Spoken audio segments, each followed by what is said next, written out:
My role in Eagle Claw was that I was inserted into the desert about 250 miles southeast of Tehran in Iran, in the Dashir-Kafir Desert. And the purpose for me inserting into the desert there was to establish a landing zone for the follow-on strike force, if you will.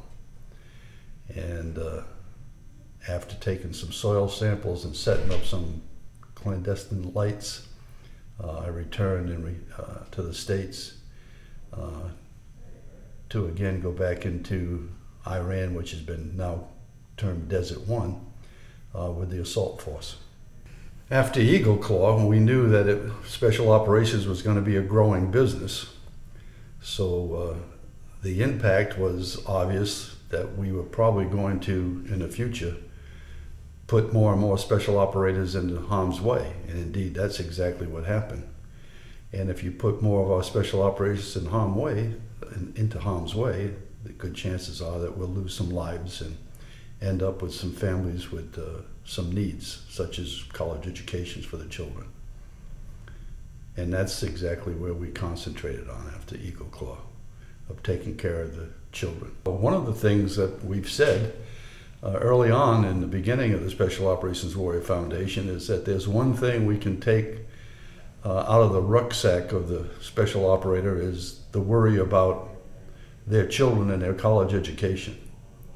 And so we concentrated on not only offering to take care of their college education, but to going out and find those children and start sending them Christmas cards, birthday cards, anything we can to make sure they understand that their dad or mom expected them to go to college and we were going to be there to pay for that.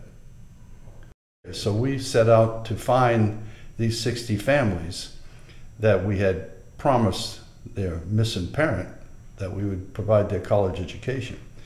So that's what I mean when I say we're proactive. We were going after them because we made the commitment to that father that should he lose his life, we will provide your children with a college education. So we couldn't sit around and wait for them to try to find us. We had to go find them. So we solicited people around the country. Some sheriff, there was a woman sheriff in Alabama who was really aggressive.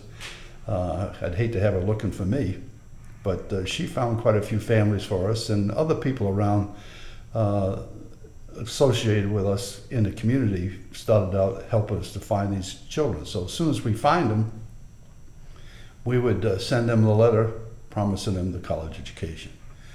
Then when the board decided, which was a great move in my opinion, that we will cover those special operators that lose their life in training, now we have 200 some odd children that we have to go out and find. And that was an awesome task, and I think we did that well within a year. We found all 200 of them and sent them the letters that we're going to provide their college education.